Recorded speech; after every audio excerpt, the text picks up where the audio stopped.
ఇంకా ఓనర్స్ అందరూ court case వేసినారు. ఇదేం అన్యాయమయ్యా, ఇది మాకు మైనింగ్ పర్మిట్లు ఎందుకు ఇవ్వడం లేదయ్యా, మైనింగ్ పర్మిట్లు ఒక మాఫియా ఫామ్ చేసి ఈ రూట్లో వస్తేనే మైనింగ్ పర్మిట్లు ఇస్తారని చెప్పడం ధర్మమేనా అని చెప్పి ఏకంగా కోర్టులో కేసు వేసినారు. సిలికా క్వాడ్స్ ఈయన కలెక్ట్ చేస్తాడు, ఈయన ఇంత పెట్టుకుంటాడు, నారా లోకేష్ బాబుకు చంద్రబాబు నాయుడు కింద పంపిస్తున్నాడు.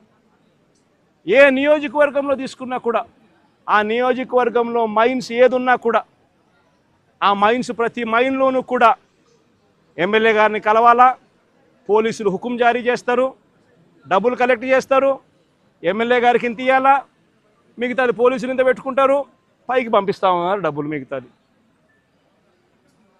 ఏ నియోజకవర్గంలో చూసుకున్నా కూడా విచ్చలవిడి పేకాట క్లబ్బులు, ప్రతి పేకాట క్లబ్కు కూడా రేటును బట్టి 10,000 రూపాయలు పేకాట క్లబ్ అయితే నెలకు 6 లక్షలు ఇవ్వాల, 5 లక్షల రూపాయలు పేకాట క్లబ్ రన్ చేసేది అయితే ఏకంగా వెస్ట్ గోదావరి జిల్లాల్లో అయితే ఏకంగా ఒక పేకాట క్లబ్బుల్లోనే ₹1 కోటి ఇస్తున్నారు. విచ్చల విడిగా కరప్షన్ జరుగుతూ ఉంది. పోలీసుల సమక్షంలో, పోలీసుల ఆధ్వర్యంలో మాఫియా ఫామ్ చేసి ప్రతి నియోజకవర్గంలో జరుగుతాను.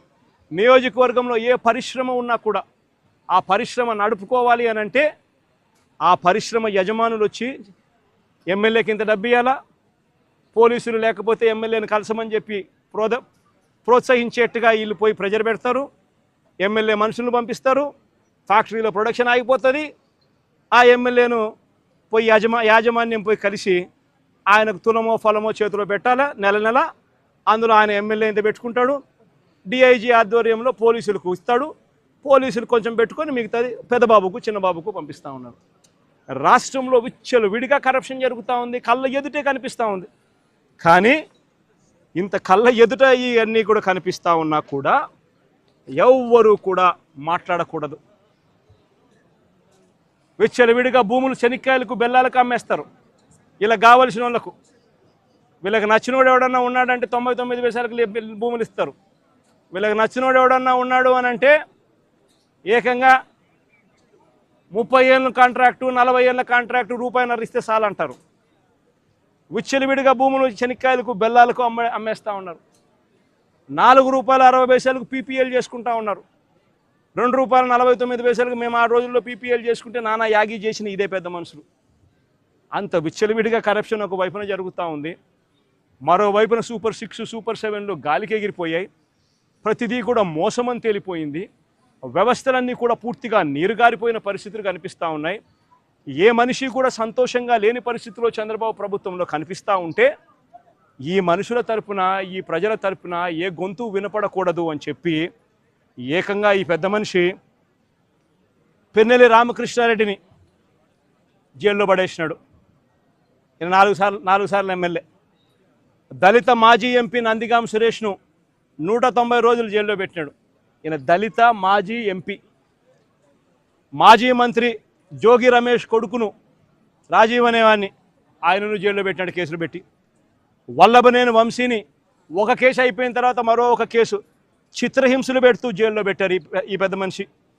ఎంపీ మిథున్ రెడ్డిని కేవలం పెద్దిరెడ్డి రామచంద్రారెడ్డి చంద్రబాబు నాయుడును ఆయన కాలేజీ టైంలో ఈయన ఇద్దరు కాలేజీలలో స్టూడెంట్గా ఉన్నప్పుడు ఇద్దరు కలిసి చదువుకున్నారని, ఆ కలిసి చదువుకున్నప్పుడు పెద్దిరెడ్డి రామచంద్రారెడ్డి చంద్రబాబు నాయుడు చెప్పుతో కొట్టినాడు అని చెప్పి. అంతే. పెద్దిరెడ్డి రామచంద్రారెడ్డి చిన్నప్పుడు చేసిన ఆ చిన్న గొడవ చంద్రబాబు నాయుడు మనసులో ఎంతగా నాటుకొని పోయింది అని అంటే ఏకంగా పెద్దిరెడ్డి రామచంద్రారెడ్డి కొడుకును ఎట్ట తిరిగి జైల్లో పెట్టాలా, పెద్దిరెడ్డి రామచంద్రారెడ్డికి మనక్షోభ కలిగించాలా అని ఎంత సేడిస్టిక్గా ఆయన వ్యవహరిస్తూ ఉన్నాడు అని చెప్పడానికి ఇదొక నిదర్శనం. కాలేజీ టైంలలో గొడవలు జరుగుతూ ఉంటాయి, కొట్టుకుంటూ ఉంటారు. పిల్లోళ్ళన్నా కొట్టుకోకుండా ఉంటారా? పిల్లోళ్ళు అన్నప్పుడు చంద్రబాబు నాయుడు ఉడుకు రక్తంలో ఉంటాడు, మా పెద్దిరెడ్డి రామచంద్రారెడ్డి అన్న ఉడుకు రక్తంలోనే ఉండింటాడు. తపానాలు పీకింటాడు, ఏం తప్పేముంది ఆ టైంలో జరిగింటాయి. ఆ జరిగిందని గుర్తుపెట్టుకొని సేడిజంగా ఇన్ని సంవత్సరాల తర్వాత కూడా ఆయన కొడుకును కూడా జైల్లో పెట్టించాలని చెప్పి ఇంతగా తాపత్రయపడతా ఉన్నాడంటే చంద్రబాబు నాయుడు. ఈయన మనిషిలోని విషం, ఈ మనిషిలోని రాక్షసత్వం ఎంతగా ఉంది అని చెప్పడానికి ఇదొక నిదర్శనం. మరొకరు చెవిరెడ్డి భాస్కర్ రెడ్డి.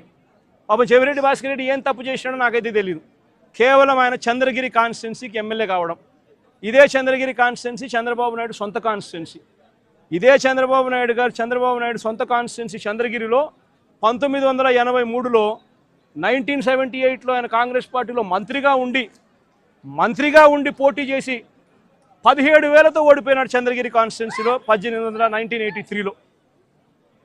ఆ తర్వాత ఆయన ఓడిపోయి మళ్ళీ వాళ్ళ మామను కాళ్ళు పట్టుకొని గడ్డం పట్టుకొని మళ్ళీ 1989లో తెలుగుదేశం పార్టీలో చేరి అక్కడ రాజ్యమేలి కుప్పం అనే నియోజకవర్గాన్ని, బీసీలు అధికంగా ఉన్న కుప్పం అనే నియోజకవర్గంలోకి వెళ్ళి పోటీ చేస్తూ ఉన్నాడు.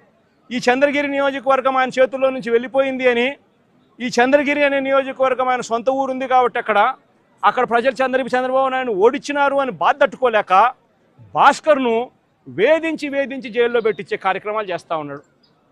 చివరికి భాస్కర్ ఒకడే కాదంట, భాస్కర్ కొడుకు మొన్న కంటెస్ట్ చేసినాడు. పాపం లండన్ నుంచి వచ్చినాడు పాపం ఆ పిల్లోడు కూడా మొన్న కంటెస్ట్ చేసినాడు. ఆ పిల్లోని కూడా కేసులో పెట్టినారు. ఇదే పెద్ద మనిషి చంద్రబాబు నాయుడు కొడాలి నానిని, పేర్ని నాని భార్యను కూడా చివరికి అని కూడా చూడకుండా ఆమెను కూడా కేసులో పెట్టాలని చిత్రహింసలే.